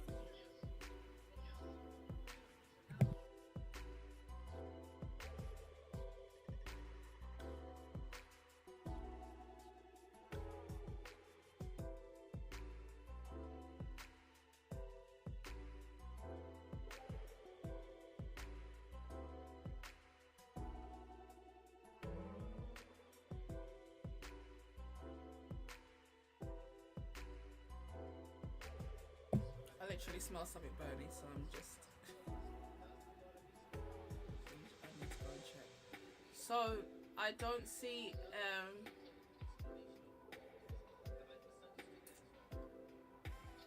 I don't know if I'll be able to find a comprehensive list.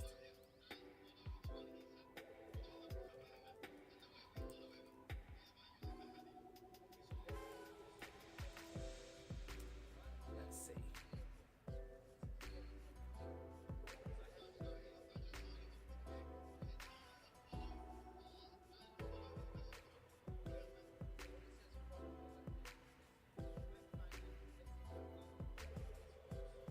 Manichaeism was briefly the main rival to early Christianity.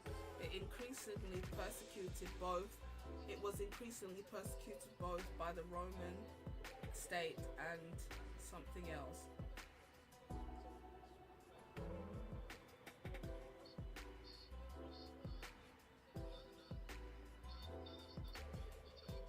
And maybe I'll do another video specifically about this, because a lot of people say Muhammad was illiterate. He couldn't read or write.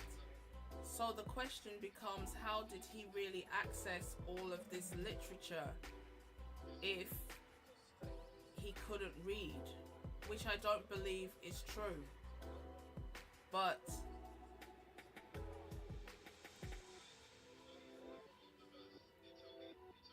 you guys can check it out when you're ready.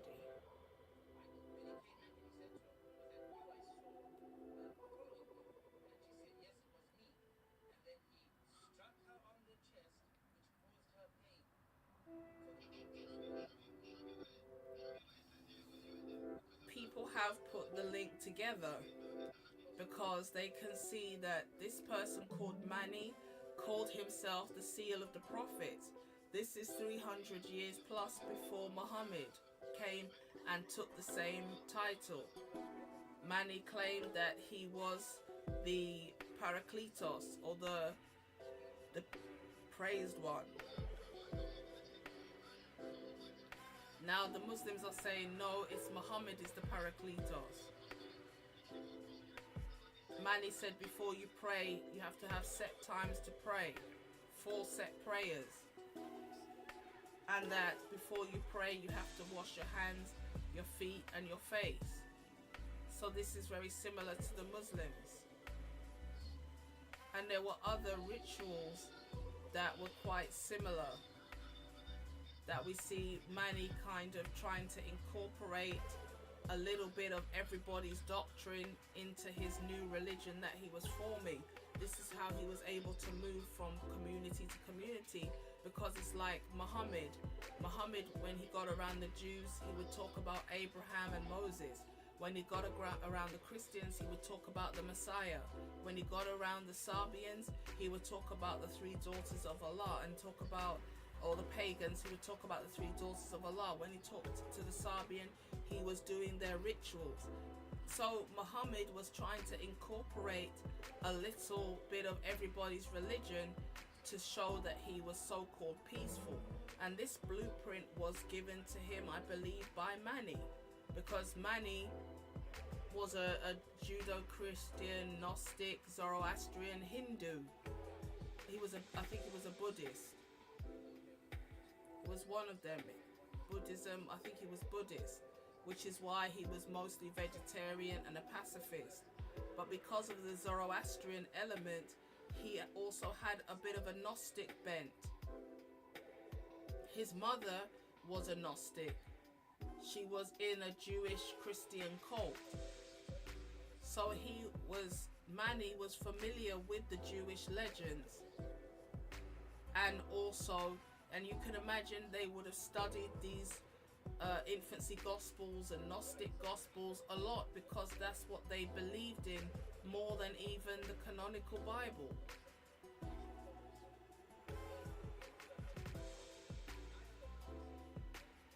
The Gnostics focus heavily on Jesus and perverting the story of Jesus. They don't really focus on the letters of Paul, which would explain why Paul doesn't even make a mention in the Quran, really.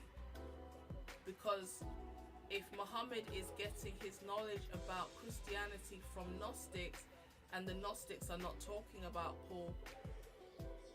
Muhammad himself is not going to have anything to copy because he doesn't understand. So this will be a video for another day. I really appreciate everybody that came through, everybody that hits the like button, everybody that shares the video, even the thumbs down. If you made it this far, pat yourself on the back. I know this was a different style, but we've got to talk about this because people are being deceived every day by the seductive spirit. This is what the Bible says. In the last days, people will not endure sound doctrine, but they will give heed to seducing spirits and doctrines taught by devils. And we believe that Islam is an occult practice, a pre-Islamic Arabian paganism that is not from God.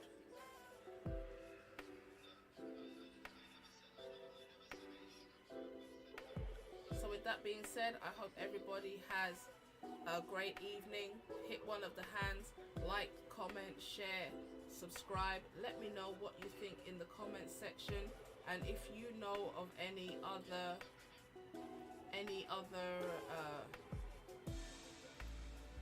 tales that come from somewhere else in the Quran, please pop it down in the comment section and let's all edify one another. Once again, take care, stay blessed, and I'll see you in the next one. Peace.